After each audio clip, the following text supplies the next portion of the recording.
اسرائیل کی ایران کے خلاف جارحیت، شہر قم پر ڈرون حملہ، پاسداران انقلاب کی القدس بریگیڈ کے سربراہ سعید آزادی شہید۔ اسرائیلی ڈرون نے رہائشی عمارت کی بالائی منزل کو نشانہ بنایا۔ اسرائیلی حملے میں حزب اللہ کے شہید سربراہ حسن نصر اللہ کے خصوصی محافظ بھی جام شہادت نوش کر گئے۔ حزب اللہ نے ابو علی الخلیل کی شہادت کی تصدیق کر دی۔ اسرائیل نے عراق سے تہران جاتے ہوئے نشانہ بنایا۔ ایرانی جوہری تنصیب پر بھی حملہ، ایرانی حکام کے مطابق اصفہان حملے میں کسی خطرناک مواد کا اخراج نہیں ہوا۔ بمباری میں ایک اور ایرانی ایٹمی سائنسدان شہید۔ اسرائیل کے تہران، شیراز، نجف آباد، کرج اور قم پر حملے، پاسداران انقلاب کے 4 اہلکار شہید، 3 زخمی۔ امریکہ ایران پر حملہ کرنے کی تیاری کر رہا ہے، برطانوی اخبار کا دعویٰ۔ امریکہ نے اپنے B-2 اسٹیلتھ طیارے روانہ کر دیے۔ امریکی ریاست میسوری کے وٹمین ایئر فورس سے 4 جنگی جہاز ہفتے کے سپرد۔ B-2 اسٹیلتھ طیارے کے ساتھ ری فیولنگ کے لیے 4 ٹینکرز بھی تھے۔ جنگی جہاز بحر الکاہل میں امریکی نیول بیس گوام کی سمت گئے۔ ایرانی وزیر خارجہ نے اسرائیلی جنگ پر امریکہ کو خبردار کیا۔ استنبول میں گفتگو کرتے ہوئے عباس عراقچی نے کہا کہ امریکہ کی جنگ میں شمولیت انتہائی خطرناک ہوگی۔ واشنگٹن کی مداخلت خطے میں سب کے لیے خطرناک ہوگی۔ امریکہ نے اسرائیل کی حمایت میں یہ اقدام اٹھایا تو افسوسناک ہوگا۔ آپریشن وعدہ صادق سوم سے صفاق اسرائیل کانپ اٹھا۔ دارالحکومت تل ابیب سمیت کئی شہروں پر پھر میزائل برسا دیے۔ شہر زوردار دھماکوں سے گونجتا رہا۔ اسرائیلی فوجی مراکز، فضائی اڈے، کمانڈ اینڈ کنٹرول مراکز کو نشانہ بنایا گیا۔ ایرانی میزائل وسطی اسرائیل کے علاقے گشڈین میں بھی گرے۔ رہائشی عمارتوں میں آگ لگ گئی۔ حملے میں کئی اسرائیلی زخمی ہوئے۔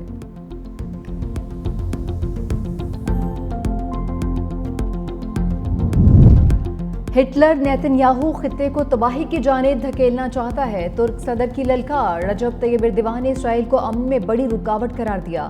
OIC اجلاس سے خطاب میں کہا کہ اسرائیل نے یمن، لیبیا اور شام کے بعد ایران پر حملہ کر دیا۔ صہیونی ریاست پورے خطے میں اپنا تسلط قائم کرنا چاہتی ہے۔ اسرائیل کے ساتھ مسلمانوں کے خون سے رنگے ہیں۔ ترک عوام ایرانی بہن بھائیوں کے ساتھ کھڑے ہیں۔ ایردوان کا مسلم امہ کے درمیان اتحاد پر زور، کہا کہ یہ وقت ہے اختلافات کو ختم کر کے ایک ہو جائیں۔ اسرائیل اور ایران کے درمیان بڑھتی کشیدگی کو روکنا ہوگا۔ عالمی برادری اسرائیلی جارحیت رکوانے کے لیے کردار ادا کرے۔ ایرانی وزیر خارجہ عباس عراقچی کی ترک صدر سے ملاقات۔ رجب طیب ایردوان نے کہا کہ جوہری تنازع کا حل صرف مذاکرات ہیں۔ ترکیہ مذاکرات میں سہولت کار بننے کو تیار ہے۔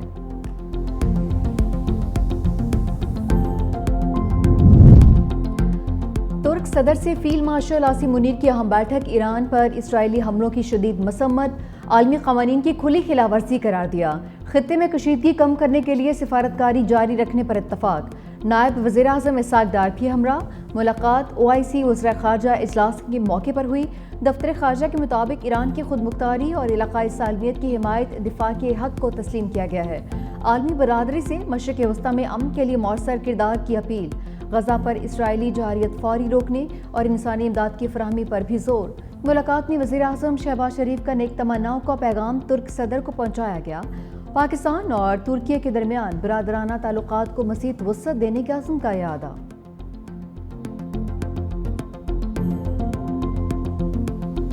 مسلم امہ کے بڑے پلیٹ فارم سے صفاق اسرائیل کو سخت پیغام۔ استنبول میں OIC کے وزراء خارجہ کا اجلاس۔ چیئرمین حسین ابراہیم طہا نے ایران اور غزہ پر اسرائیلی حملوں کو ناقابل قبول قرار دے دیا۔ کہا اقوام متحدہ کی قراردادوں کے مطابق ہر ملک کو اپنے دفاع کا حق حاصل ہے۔ ایران اسرائیل تنازع کا پرامن حل تلاش کیا جانا چاہیے۔ حسین ابراہیم طہا نے اتحاد بین المسلمین ناگزیر قرار دے دیا۔ مزید کہا کہ 15 جون سے خطے میں کشیدگی مزید بڑھ گئی۔ اسرائیل کے خلاف OIC کے فیصلوں پر عمل درآمد کا بھی مطالبہ۔ وزراء خارجہ اجلاس میں پاکستان کے نائب وزیر اعظم شریک۔ اسحاق ڈار اور ایرانی وزیر خارجہ عباس عراقچی ایک ساتھ بیٹھے۔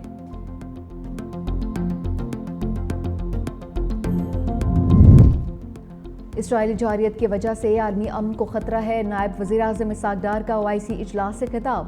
کہا پاکستان ایران پر اسرائیلی حملے کی شدید مذمت کرتا ہے۔ مشرق وسطیٰ میں بڑھتی کشیدگی پر تشویش ہے۔ غزہ میں فوری اور غیر مشروط جنگ بندی ہونی چاہیے۔ غزہ میں ہزاروں بچے اور خواتین شہید ہو چکے۔ اسلامو فوبیا کی روک تھام کے لیے مل کر کام کرنا ہوگا۔ مزید کہا کہ بھارت کے غیر قانونی اقدامات سے خطے کے امن کو شدید خطرات لاحق ہیں۔ بھارت پاکستان کا پانی خلاف بطور ہتھیار استعمال کر رہا ہے۔ ایک شہید ہوگا تو دوسرا علم اٹھائے گا۔ ایرانی سپریم لیڈر آیت اللہ خامنائی نے 3 ممکنہ جانشین نامزد کر دیے۔ امریکی اخبار نیو یارک ٹائمز کا دعویٰ۔ رپورٹ کے مطابق آیت اللہ خامنائی کے بیٹے مجتبیٰ خامنائی جانشینوں میں شامل نہیں۔ آیت اللہ خامنائی مسلسل اسرائیلی حملوں اور دھمکیوں کے باعث محفوظ مقام پر موجود ہیں۔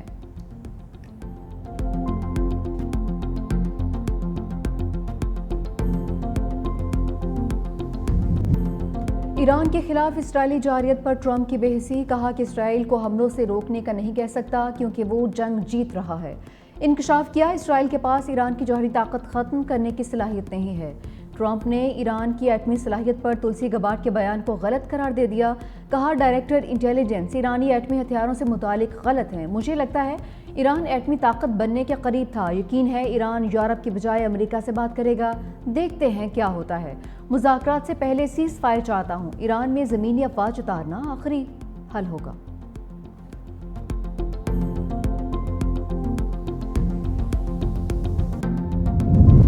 عالمی برادری اسرائیل کو روکنے کے بجائے فون گھمانے میں مصروف۔ فرانسیسی صدر کا ایرانی ہم منصب مسعود پزشکیان کو ٹیلی فون۔ خطے کی موجودہ صورتحال پر تبادلہ خیال۔ میکرون نے کہا کہ ایران کو ایٹمی ہتھیار حاصل کرنے کی اجازت نہیں دی جا سکتی۔ تہران کو ایٹمی پروگرام پرامن ہونے کی ضمانت دینا ہوگی۔ یورپی طاقتیں ایران سے جوہری پروگرام پر مذاکرات تیز کریں گی۔ جنگ سے نکلنے کا راستہ موجود ہے۔ ایرانی صدر نے جواب دیا، ہمارا ایٹمی پروگرام پرامن مقاصد کے لیے ہے۔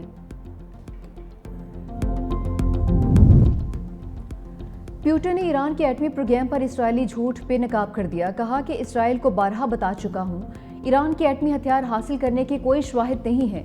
تہران کو پرامن مقابلے کے لیے مقاصد کے لیے جوہری توانائی کے استعمال کا حق ہے۔ روس اس شعبے میں ایران کو درکار تعاون فراہم کرنے کو تیار ہے۔ ایران اور اسرائیل دونوں مذاکرات میں لچک دکھائیں، یہ ضروری ہوگا۔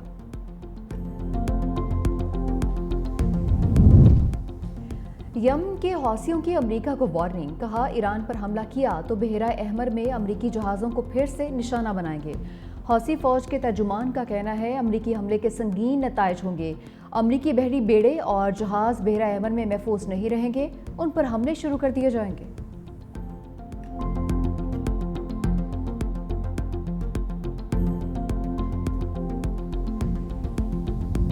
پاک بھارت جنگ رکوانے پر نوبیل انعام، ٹرمپ کا انعام۔ پاکستان کا امریکی صدر کے لیے امن نوبیل انعام کی سفارش کا فیصلہ۔ حکومتی اعلامیے کے مطابق ٹرمپ کی مداخلت سے پاک بھارت کشیدگی کم ہوئی اور جنگ کا خطرہ ٹل گیا۔ امریکی صدر کی دور اندیش قیادت نے اسلام آباد اور نئی دہلی کے ساتھ سفارتی رابطے استوار کیے۔ عالمی برادری نے بھارت کی بلا اشتعال جارحیت دیکھی۔ صدر ٹرمپ کی حکمت عملی سے تیزی سے بگڑتی صورتحال قابو میں آئی۔ 2026 کا نوبیل پرائز دے کر خراج تحسین پیش کیا جائے۔ ٹرمپ نے بھی نوبیل انعام کو خواب آنکھوں میں سجا لیا، کہا کہ پاک بھارت جنگ رکوانے پر مجھے نوبیل پرائز ملنا چاہیے۔ یہ لوگ مجھے نوبیل انعام نہیں دیں گے کیونکہ یہ صرف لبرلز کو ہی ملتا ہے۔ مودی سرکار سنتاس معاہدے کی معطلی برقرار رکھنے پر بازید۔ بھارتی وزیر داخلہ امت شاہ کا معاہدہ بحال کرنے سے انکار، کہا ہم وہ پانی جو پاکستان جا رہا تھا نہر بنا کر راجستھان لے جائیں گے۔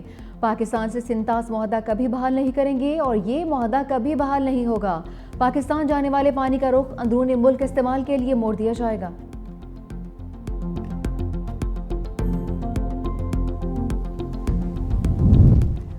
پاکستان نے جنگ بندی پر بھارتی پروپیگنڈے کی کھال ادھیڑ دی۔ ترجمان دفتر خارجہ نے کہا جنگ بندی کی درخواست بھارت نے کی۔ 10 مئی کی صبح 8:15 بجے امریکی وزیر خارجہ مارکو روبیو نے سیز فائر کی پیشکش کی۔ سعودی عرب سمیت دوست ممالک نے بھی کردار ادا کیا۔ نائب وزیر اعظم اسحاق ڈار نے جنگ بندی کی پیشکش کو قبول کیا۔ بھارتی میڈیا کا دعویٰ بے بنیاد اور گمراہ کن ہے۔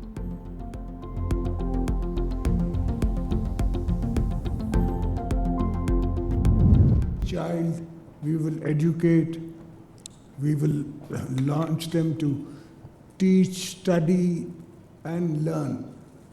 And that is the philosophy of People's Party. We intend to do more. We inshallah will do more. But slowly we'll catch the bunny. My then Finance Minister Naveed Qamar, I called him over and I explained the program to him. He understood. And mashallah, this program is where it is today. ایوانی صدر میں بے نظیر ہنرمند programme کا اجرا۔ صدر آصف علی زرداری نے کہا کہ BISP کے تحت تعلیم سمیت تمام حقوق فراہم کیے جا رہے ہیں۔ BISP کے اجرا میں سید نوید قمر کی کاوشیں قابل ستائش ہیں۔ پروگرام کے ذریعے قوم کے بچوں اور بچیوں کو ہنرمند بنایا جائے گا۔ تقریب میں خاتون اول آصفہ بھٹو زرداری بھی شریک۔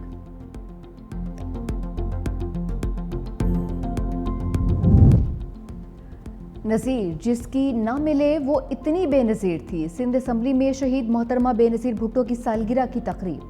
وزیر اعلیٰ مراد علی شاہ، سابق وزیر اعلیٰ قائم علی شاہ، نثار کھوڑو نے کیک کاٹا۔ وزیر اعلیٰ سندھ مراد علی شاہ نے کہا کہ محترمہ بے نظیر بھٹو صرف ایک سیاستدان نہیں، ایک نظریہ تھیں۔ مجھے فخر ہے میری سیاسی تربیت شہید بی بی نے کی۔ سینئر وزیر سندھ شرجیل میمن نے کہا کہ شہید بی بی مظلوموں، غریبوں، خواتین اور نوجوانوں کی آواز تھی۔ پوری زندگی پاکستان کے عوام کے حقوق کے لیے وقف کر دی۔ ملک بھر میں شہید بے نظیر بھٹو کی سالگرہ کی تقریبات، جیالوں نے کیک کاٹے، جیے بھٹو کے نعرے بھی لگائے۔ بلاول بھٹو کا سکھر کے شہریوں کے لیے تحفہ۔ شہید بے نظیر بھٹو فلائی اوور کا سنگ بنیاد رکھ دیا۔ منصوبے پر 1.5 ارب روپے لاگت آئے گی۔ ترجمان سندھ حکومت ارسلان اسلام شیخ کہتے ہیں بلاول بھٹو کی جانب سے شہریوں کے لیے یہ ایک بڑا تحفہ ہوگا۔ پیپلز پارٹی پسماندہ علاقوں کو ترقی کی راہ پر گامزن کرے گی۔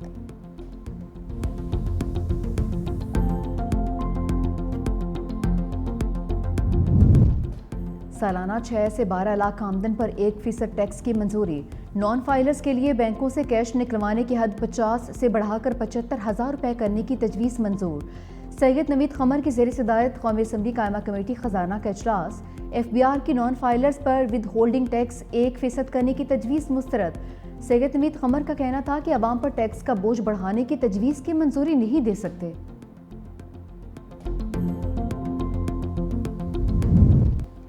پری مونسون کی زبردست انٹری۔ اسلام آباد اور راولپنڈی میں موسلادھار بارش، ہری پور اور بنیت میں طوفانی ہواؤں کے ساتھ بادل برسے۔ نشیبی علاقے زیر آب آ گئے۔ کوہاٹ اور باجوڑ میں بھی رم جھم۔ گرمی کا زور ٹوٹ گیا، موسم خوشگوار۔